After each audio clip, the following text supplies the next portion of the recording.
c'est Ursule encore. On est le 21 février 2019.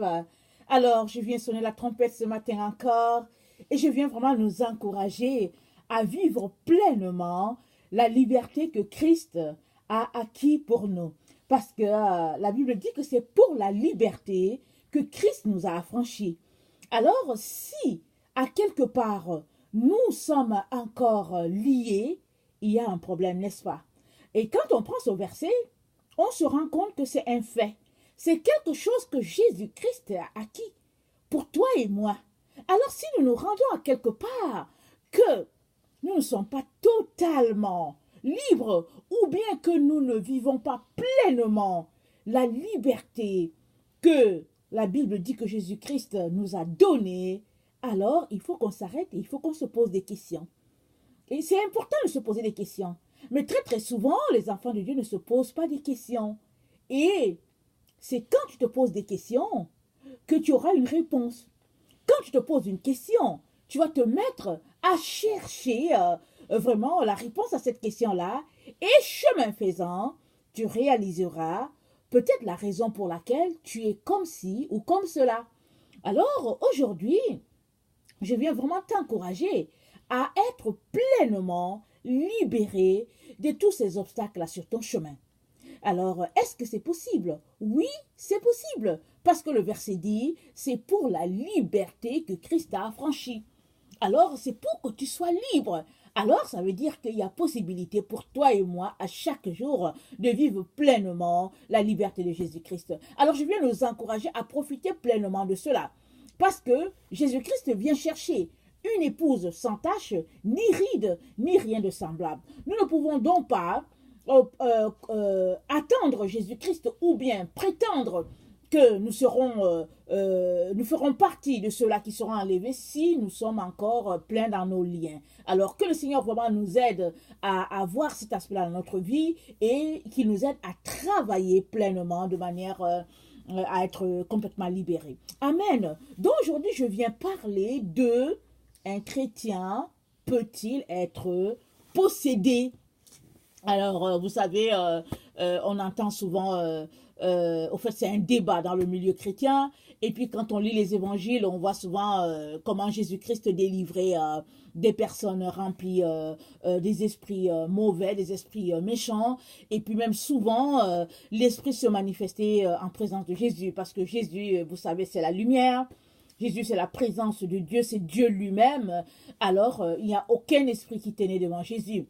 Et Jésus même empêchait ces esprits-là de parler parce que dès qu'il se trouvait en face de Jésus, il disait « Ah, je sais qui tu es le Fils de Dieu, ta, ta, ta, ta, ta. » Et Jésus refusait. Il empêchait ces esprits-là de parler, il leur disait « Allez, sors !» Parce que ici, nous avons la preuve que les esprits méchants, ils savent beaucoup de choses. Ils savent beaucoup parce que, au fait, ce sont des esprits. Donc, voilà, ils sont soumis même à l'Éternel. Parce que la Bible dit quoi? C'est l'Éternel des armées célestes. Alors, l'Éternel des armées célestes. Alors, dans les cieux, il n'y a pas que l'armée divine qui est là, il y a aussi Satan avec sa horde de démons. Alors, c'est l'Éternel de tous ces gens-là. Ça ne veut pas dire que Dieu, au fait, est dans tout ce qu'ils font, mais Dieu, il est celui-là qui domine sur tous les esprits, tout le monde, parce que Dieu est souverain. Alors, si nous comprenons cela, nous allons vraiment réaliser que, au fait, nous ne pouvons pas être cachés devant l'Éternel. Alors, tu as beau prétendre être bon, ceci, un enfant de Dieu et tout ça, tu ne peux pas cacher certaines choses devant Dieu. Amen. Alors, pour revenir à notre question, est-ce qu'un chrétien peut être possédé? Ça, c'est la bonne question. C'est très important de répondre. Alors, il y a beaucoup de chrétiens, peu importe l'assemblée, tu entends, oh, un chrétien ne peut pas être possédé parce que, bon, une fois qu'il donne sa vie à Jésus-Christ, il ne peut pas être possédé. Alors, c'est ça que les gens disent. En principe, ça devrait être ça. Mais, dans la réalité, est-ce que c'est ça? Alors, si tu es un enfant de Dieu, ou bien si tu es quelqu'un qui est chrétien, un adepte des églises, puis bon, je sais pas quoi, qui est adonné à ta dénomination, tout ce qu'on peut imaginer. Supposons que tu es un chrétien, ok? Supposons que tu es un chrétien, tu fais tes ABC de la chrétienté et tout. Mais si tu es un hypocrite, est-ce que tu n'es pas en train de démontrer que c'est le démon de l'hypocrisie qui est en toi? Parce que si tu es un chrétien et que tu pratiques l'hypocrisie, c'est que le démon de l'hypocrisie est en toi. Alors, est-ce que tu es possédé ou pas? Alors, si tu es un menteur, alors que tu es chrétien, et que tu t'adonnes au mensonge, tu es là-dedans, alors qu'est-ce que tu es en train de nous dire? Le démon du mensonge est en toi. Alors, tu es possédé par le démon du mensonge. Alors, si tu es quelqu'un, un chrétien qui aime se tenir devant le miroir, t'arranger, ou bien si tu es un chrétien ou une chrétienne qui aime passer ton temps à te maquiller et puis ajouter les cils à tes histoires, ajouter des cheveux par-ci, nettoyer ta peau et puis passer ta vie à mettre de la poudre et puis je ne sais pas quoi, alors est-ce que tu es possédé? Oui, tu es possédé par le démon de la séduction. Le démon de la séduction est en toi. Oui, c'est choquant, mais c'est ça la vérité. Tu es possédé par ces choses-là. Alors, si tu es un chrétien qui aime te mettre en colère, alors tu es là, tu essaies de camoufler, mais à un moment donné, tu exploses dans toute ta colère, et puis bon, voilà, et puis ça fait partie de ta vie. On te reconnaît comme quelqu'un qui est colérique et tout. Alors, qu'est-ce que tu es en train de nous envoyer? Tu nous envoies le signal que oui, le démon de la colère est en toi. Tu es possédé par le démon de la colère. Alors, donc, vraiment, quand tu passes ton temps, par exemple, à argumenter, tu veux toujours avoir raison. Et tu argumentes, à la fin, ta satisfaction, c'est que tu as raison, tu as gagné le combat, le débat, tu l'as gagné. Alors, qu'est-ce que tu es en train de dire? C'est que tu as le démon des questions oiseuses. Ils sont en toi. Tu es assis avec. Alors, il est inutile de passer son temps à argumenter ou bien à dire que oui, un chrétien ne peut pas être possédé. Un chrétien peut bel et bien être possédé. Quand tu es en train de conduire ta voiture, là, en cours de route, que tu es sur l'autoroute, par exemple, et que, par exemple, tu viens, par exemple, sans faire exprès, tu viens, tu coupes une personne, et après, la personne se fâche et qu'elle vient aussi, elle te coupe, et puis elle te fait le doigt, et puis toi, en retour, tu lui montres le doigt, et puis bon, tu t'énerves et tout. Alors, est-ce que tu es possédé? Ouais, tu es bien possédé par le démon de la colère et puis, je sais pas, des querelles. Tu es possédé. Alors, la question, ce n'est pas de débattre si, oh, est-ce qu'un chrétien peut être possédé ou pas? La question, c'est de t'arrêter pour régler tes problèmes. Ça, c'est très, très important. Vous savez, la maison de Dieu, la famille de Dieu, c'est-à-dire que la famille chrétienne est remplie des narcissiques, des psychopathes, des gens de toutes sortes de problèmes qui sont assis là sur leur laurier et qui se trompent à tous les jours se disant que bon, je suis sauvé, Christ m'a affranchi et puis je suis clean, je suis net. Oui, Christ t'a affranchi pour que tu puisses vivre dans la sainteté. Il a payé le prix une fois pour toutes sur le bois du calvaire. Il n'y a pas une autre mort que Christ pouvait encore te donner. Il n'y a pas autre chose que Jésus-Christ pouvait encore te donner pour ta délivrance. Jésus-Christ t'a tout donné. Il a été exposé. Vraiment, dans tout ce qu'on peut imaginer, dans toute sa nudité, Jésus-Christ a tout fait, ce qu'il pouvait faire pour que tu puisses être libre et que tu puisses vivre pleinement, vraiment, la délivrance, la joie, le bonheur. Mais si toi, malgré le fait que tu as confessé Jésus-Christ dans ta vie, malgré le fait que tu t'es fait baptiser, tu continues de pratiquer ces choses-là, alors je suis désolée de te dire que tu es possédé par ces choses-là. Et que si tu continues dedans, tu ne verras pas la face du Père. Parce que qu'est-ce que Dieu dit? Il dit, recherchez la paix et la sainteté. Et chercher la paix avec tous les hommes et la sainteté, sans laquelle nous ne verra Dieu. C'est-à-dire que Dieu n'est pas dans les querelles et les problèmes et tout.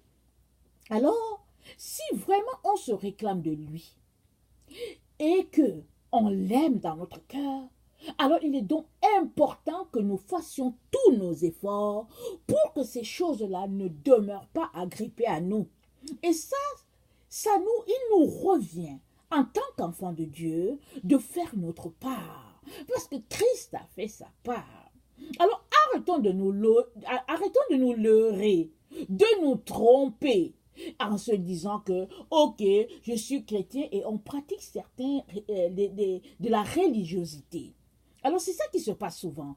Alors on fait des choses, on mimique des choses. Alors vous savez, dans la maison de Dieu, il y a une façon de parler, il y a une façon de se tenir, Il y a une façon de répondre. Et souvent, tu t'arrêtes, tu te dis, mais voyons donc, pourquoi tant d'hypocrisie? Pourquoi tant de mensonges à soi-même? Parce que si on peut se cacher devant les hommes, on ne peut pas se cacher devant Dieu. Et Dieu est la personne devant laquelle on va se retrouver un jour pour rendre compte de nos faits et gestes. Donc, il est donc très, très important qu'on puisse s'arrêter, se poser des questions sur soi-même et décider de se débarrasser de tout cela qui nous bloque vraiment notre proximité avec le Seigneur Jésus-Christ. La Bible dit quoi? Elle dit: soumettez-vous à Dieu, résistez au diable, et il fuira loin de vous. Approchez-vous de Dieu, et il s'approchera de vous. Nettoyez vos mains pécheurs, purifiez vos cœurs, et hommes irrésolus. Ça, c'est dans Jacques 4, je pense que je n'ai pas pris le verset, mais Jacques 4, vous allez trouver ça là, je ne sais pas si c'est à partir du verset 8. J'ai oublié de le noter. Et puis, Éphésiens 4, le verset 27 dit: ne donnez pas accès au diable. Alors, ces versets-là sont en train de nous dire que c'est nous qui ouvrons la porte pour que le diable puisse venir faire, en tout cas, toute sa saleté en nous. C'est nous qui ouvrons les portes. Alors, si nous sommes conscients de cela, il est donc important qu'on puisse s'arrêter et qu'on puisse travailler ou bien qu'on puisse faire nos devoirs. Alors, on ne peut pas marcher vraiment avec le Seigneur et puis se croiser les mains se disant que Jésus-Christ a tout fait et puis nous on n'a rien à faire. Il y a une mauvaise pensée dans la maison de Dieu qui fait que plusieurs enfants de Dieu sont là assis. Alors, ils se convainquent que bon, ok, ils sont chrétiens, qu'ils n'ont rien à faire, alors qu'ils voient en eux-mêmes qu'ils ont des sérieux problèmes. Ils ont des sérieux problèmes. C'est-à-dire que quand tu les regardes, tu peines même à dire qu'ils sont chrétiens parce que tellement ils sont remplis de méchanceté, tellement ils sont remplis de choses. Tu t'arrêtes, tu te dis, mais c'est pas possible. Comment cette personne-là pense que... C'est-à-dire que tu t'arrêtes, tu ne sais même pas quoi dire. Alors, tu as peur, ou bien tu crains de juger. Alors, tout ce que tu te retrouves à faire, c'est que tu te mets à prier pour dire, Seigneur, ouvre les yeux de la personne afin qu'elle voit qu'il y a quelque chose qui ne va pas. Parce que c'est faux de penser que parce que Jésus-Christ a tout payé, alors on n'a plus rien à faire, on s'assoit sur notre lazy boy du salut, et puis bon voilà, on zappe à la télévision, on prend la télécommande, on fait ce qu'on veut, on est sur Internet, on est sur le cellulaire, et puis non, non, non, non, non. Tu es appelé à être saint comme ton Père est saint. Parce que la Bible dit quoi? Soyez parfaits comme votre Père qui est parfait. Alors, dans 1 Pierre 5, le verset 9, il est dit ceci. 1 Pierre 5, verset 9. Excusez-moi. Alors, 1 Pierre 5, verset 9 dit... ok, je vais lire à partir du verset 8. Soyez sobres, veuillez. Votre adversaire, le diable, rôde comme un lion rugissant, cherchant qui il dévorera. Résistez-lui avec une foi ferme, sachant que les mêmes souffrances sont imposées à vos frères dans le monde. Donc, ce verset nous dit de résister, d'être sobre et de résister. Alors, quelqu'un qui est sobre, vous savez, c'est quelqu'un qui n'est pas rempli d'alcool, qui n'est pas ivre. Alors, il est bien éveillé. Alors, pour être sobre, tu dois être pleinement connecté à ton Seigneur. Tu dois être connecté à l'Esprit de Dieu et tu dois être aux aguets. Parce que votre adversaire, le diable, rôde. Notre adversaire, le diable, il rôde. C'est ça que la parole de Dieu dit. Alors, il cherche qui dévorer. Alors, il nous revient à toi et à moi de ne pas ouvrir la porte. Et qu'est-ce qu'il dit?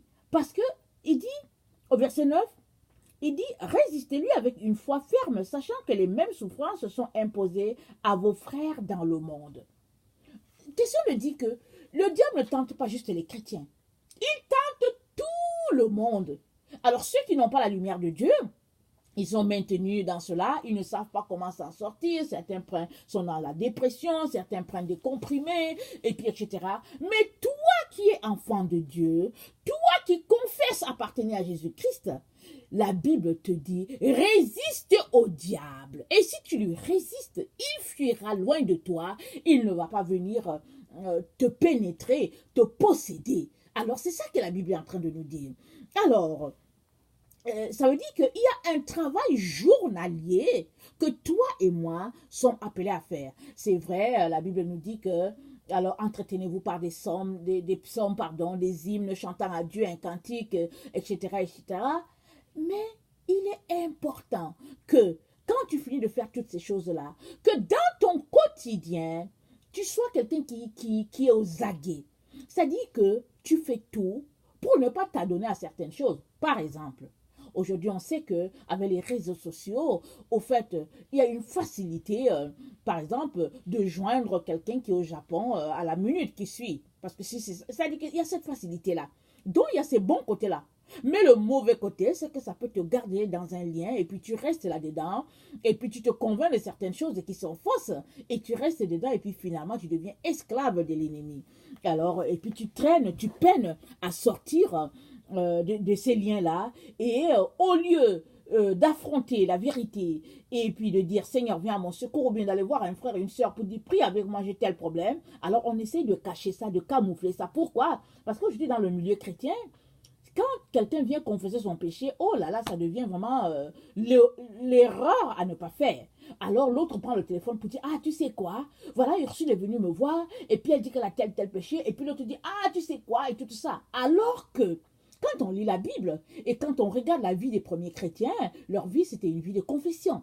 La personne venait pour dire que vraiment, priez pour moi parce que vraiment j'ai tel problème et tout. Je viens confesser mon péché et tout. Les gens prient pour que la personne ne tombe plus dessus. Mais aujourd'hui, attention, il ne faut pas faire cette erreur-là. Quand tu viens, alors là, le jour, quand les gens sortent du culte, ce jour-là, ma chère, on dit qu'aujourd'hui le culte était spécial, il y a telle personne qui est venue dire qu'il a fait tel péché, et puis on dit bon, et puis etc., etc. Mais non, il faut arrêter ça. Il faut sortir de là. Il faut tout simplement qu'on décide de vivre et de marcher selon la parole de Dieu. Et si c'est comme ça que nous faisons, le diable va fuir.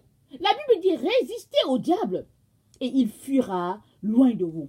1 Jean 3, le verset 8 à 10 dit ceci. 1 Jean 3, le verset 8 à 10. Excusez-moi. Alors, quiconque, je commence à lire verset 6, quiconque demeure en lui ne pêche point. Quiconque pêche ne l'a pas vu et ne l'a pas connu. Petits enfants, que personne ne vous séduise. Celui qui pratique la justice est juste, comme lui-même est juste. Celui qui pêche est du diable, car le diable pêche dès le commencement. Le Fils de Dieu apparut afin de détruire les œuvres du diable. Quiconque est né de Dieu ne pratique pas le péché, parce que la semence de Dieu demeure en lui, et il ne peut pécher parce qu'il est né de Dieu. C'est par là que se font reconnaître les enfants de Dieu et les enfants du diable. Quiconque ne pratique pas la justice n'est pas de Dieu, non plus que celui qui n'aime pas son frère. Voilà. Il dit, verset 9, quiconque est né de Dieu ne pratique pas le péché, parce que la semence de Dieu demeure en lui, et il ne peut pécher parce qu'il est né de Dieu. C'est par là que se font reconnaître les enfants de Dieu et les enfants du diable. Alors les enfants de Dieu se font reconnaître par le fait qu'ils ne pêchent pas. Alors si on prend l'exemple de quelqu'un qui est en train de conduire et que celui qui est à côté est fâché contre lui et que la personne qui est à côté lui fait le doigt, alors un enfant de Dieu va choisir, de ne pas répondre. Il va choisir d'être humilié, même si toutes les autres voitures le regardent, il va choisir de rester calme, concentré sur son volant pour ne pas répondre à celui qui est à côté. C'est comme ça qu'il prouve qu'il est enfant de Dieu. Mais s'il décide de répondre parce que non, là la personne l'a trop humilié, il est en train de prouver qu'il n'est pas un enfant de Dieu. Il est en train de prouver qu'il est du diable. Parce que celui qui est de Dieu ne pêche pas. Alors c'est pareil, quand tu viens regarder par exemple la télévision ou bien tu veux regarder un film et là subitement tu vois que le film n'est pas un film adapté, alors avant de commencer à regarder, lis d'abord le résumé. Si tu commences à voir que ça ne fait pas, laisse ça de côté. Ne viens pas t'asseoir pour dire que bon, après tout, ce n'est que cette scène-là qui est mauvaise et puis tout ça. Mais cette scène-là est mauvaise, mais elle vient d'être en permettant, c'est-à-dire en la permettant, tu viens de loger dans ton esprit quelque chose d'impur que le Seigneur n'aime pas. Quelque chose qui vient de toucher, qui vient de blesser l'Esprit de Dieu en toi. Donc, il est donc important que nous puissions décider de vivre selon ce que la parole de Dieu dit, ou bien de vivre selon comment on appelle ça, selon nos passions. Alors, si tu décides de vivre selon tes passions à toi, c'est-à-dire de vivre selon la chair, tu es en train de prouver que tu es de Satan. Mais si tu es de Dieu, alors tu fais tout pour ne pas t'adonner à ces choses-là. C'est ça que Jean est en train de nous dire, l'apôtre Jean est en train de nous dire. Vous savez, Jean, il a vieilli, et il parle à des enfants, à ceux qui sont les jeunes chrétiens, ceux qui sont dans le Seigneur, même s'ils sont dans le Seigneur, ça faisait 30 ans, Jean, ça faisait il y a très très longtemps qu'il est dans le Seigneur, et il disait, hey, petits enfants, celui qui est né de Dieu ne pêche pas. Jean n'est pas en train de dire que bon, le péché ne va pas se retrouver sur ton chemin. Exemple, tu es en train de marcher, c'est en plein été, et de nulle part, je prends l'exemple d'un homme, de nulle part, une femme qui sort, elle est en bikini, les seins dehors, et puis tout ça. Qu'est-ce que tu fais? C'est-à-dire qu'on te surprend là. Alors qu'est-ce que tu fais? Ah, tu te détournes. C'est-à-dire que sans le vouloir, tu te retrouves dans une situation à voir la nudité de quelqu'un. Ça, c'est un péché qui est venu devant toi. Mais tu vas confesser, Seigneur, je te demande pardon, je n'ai pas fait exprès et tout. Alors, Dieu comprend. Mais si toi, tu regardes pour dire, ah, mais son bikini, il est de quelle couleur? Et puis pour regarder, pour dire, oh non, mais elle a des bourrelets par ici. Comme, non, mais c'est terrible. Ou bien tu regardes, tu dis, oh non, mais elle est quand même belle, tout ça. Et puis bon, en tout cas, franchement, en tout cas, comparé à ma femme, et puis tout ça. Là, tu es vraiment en train de te donner à plein dans le péché. Un peu comme David qui se retrouvait sur son toit et puis qui s'est retrouvé à convoiter Bathsheba. Alors, celui qui est né de Dieu ne pêche pas. Parce que l'Esprit de Dieu demeure en lui. Parce que la semence qui est en lui, c'est une semence incorruptible. Alors le choix te revient de réaliser que tu es un enfant de Dieu et que ce que Dieu a mis en toi est quelque chose d'incorruptible, est une semence pure et tu dois tout faire pour garder cette semence-là pure. Parce que ce qui est pur va produire ce qui est pur et ce qui est souillé va produire ce qui est souillé. Alors, pour revenir à notre sujet, est-ce qu'un chrétien peut être possédé ou pas? Oui! Un chrétien peut être bel et bien possédé s'il permet au diable d'avoir toute la permission en lui. C'est à toi de fermer la porte ou de l'ouvrir. Alors ça, c'est un faux débat. De dire que oui, un chrétien n'est pas possédé et tout ça. Et puis, d'ailleurs, est-ce que tu te trouves vraiment, est-ce que tu te prends pour un vrai chrétien? Parce que parmi les chrétiens, il y a ceux qui sont vrais, il y a ceux qui sont faux. Il y a les chrétiens qui sont juste des religieux, qui sont là, bon, en train de, en tout cas, en train de regarder un peu, ils suivent tout le monde, ils suivent les autres chrétiens, ils se disent, bon, on a dit que Jésus va venir chercher ceux qui vont à l'église, etc., et puis ils sont là. Mais il y a les autres qui sont les vrais chrétiens, qui, très très souvent, sont détestés par les autres. Parce que le vrai chrétien est détesté par les autres. Les personnes qui détestent plus leurs frères, ce sont les chrétiens. Les chrétiens, ils aiment vivre en communauté comme des moutons. Pas ça, excusez-moi, c'est pas pour une injure. Les moutons, ils vivent ensemble, vous savez. Les moutons sont toujours ensemble, ils se tiennent ensemble. Mais si parmi ces moutons-là, puisque nous sommes les brebis du Seigneur, nous sommes les moutons, n'est-ce pas? Alors si parmi ces moutons-là, il y a un qui se démarque, qui dit que non, écoutez, ce n'est pas comme ça qu'il faut faire. Parce que ce qu'on fait, c'est pas correct. Essayons de nous sanctifier, de nous purifier. Tous les autres moutons prennent les cailloux et les lui lancent, ils lui jettent, ils se retrouvent, ils se moquent et puis ils font toutes sortes d'histoires. Alors c'est comme ça que les chrétiens font. Mais si toi, tu es un vrai enfant de Dieu, alors tu devrais sortir de cette façon de faire-là et tu devrais prier pour tes frères et sœurs et tu devrais tout faire pour que la lumière ou bien les écailles tombent de leurs yeux et qu'ils puissent réaliser que celui qui est vraiment né de Dieu, il marche exactement comme Jésus-Christ. Jésus-Christ dit quoi? Parce qu'ils m'ont persécuté, ils vont vous persécuter. Il dit que nul serviteur n'est plus grand que son maître. Ce qu'ils m'ont fait, ils vont aussi vous faire. C'est ça qui prouve que tu es un enfant de Dieu. Maintenant, toi qui côtoies une église, est-ce que tu es persécuté dans ton église? Réfléchis. Si tout le monde dans ton église t'aime, pose-toi des questions. Pose-toi des questions. Arrête-toi et pose-toi des questions. Pleure devant Dieu. Demande-lui pourquoi est-ce que tout le monde t'aime. Ça, c'est l'une des preuves que est-ce que Jésus-Christ est vraiment en toi? Est-ce que tu marches selon Jésus-Christ ou bien tu marches selon tes frères et sœurs dans la communauté. Parce qu'à partir du moment où tu vas commencer à mettre en pratique ce que Jésus-Christ te dit, que tu vas commencer à dire, oh, ce qu'on fait ici, c'est pas correct, tout le monde va te détester. Et pourtant, ils se disent chrétiens. Alors, c'est un faux débat de dire que les chrétiens ne sont pas possédés. Ils sont possédés bel et bien, s'ils le veulent. Maintenant, c'est à toi de regarder à ton niveau. Quel démon est en toi, ou bien à quel esprit malsain tu aimes te donner, et fais tout pour sortir de là. Il n'y a pas un problème, il n'y a pas une honte à cela, parce que Jésus-Christ sait ce qui te trouble tant. Il sait tout. Mais c'est à toi de venir devant Jésus pour dire, Jésus, il y a tel problème là que je vis. Peut-être que ça vient de ta famille, peut-être que ça vient du fait que tu as laissé une porte ouverte sur Internet et que bon, tu t'es adonné à certaines choses et puis que l'esprit malin t'a séduit, t'a pénétré, etc. Peu importe. Mais c'est à toi de décider d'aller voir le Seigneur pour dire, Seigneur, viens à mon secours, aide-moi, j'ai besoin de plus de proximité avec toi, j'ai besoin de plus... j'ai besoin de sortir de certaines choses. Ça, c'est très, très important. Alors, 1 Jean 2, le verset 28 dit ceci.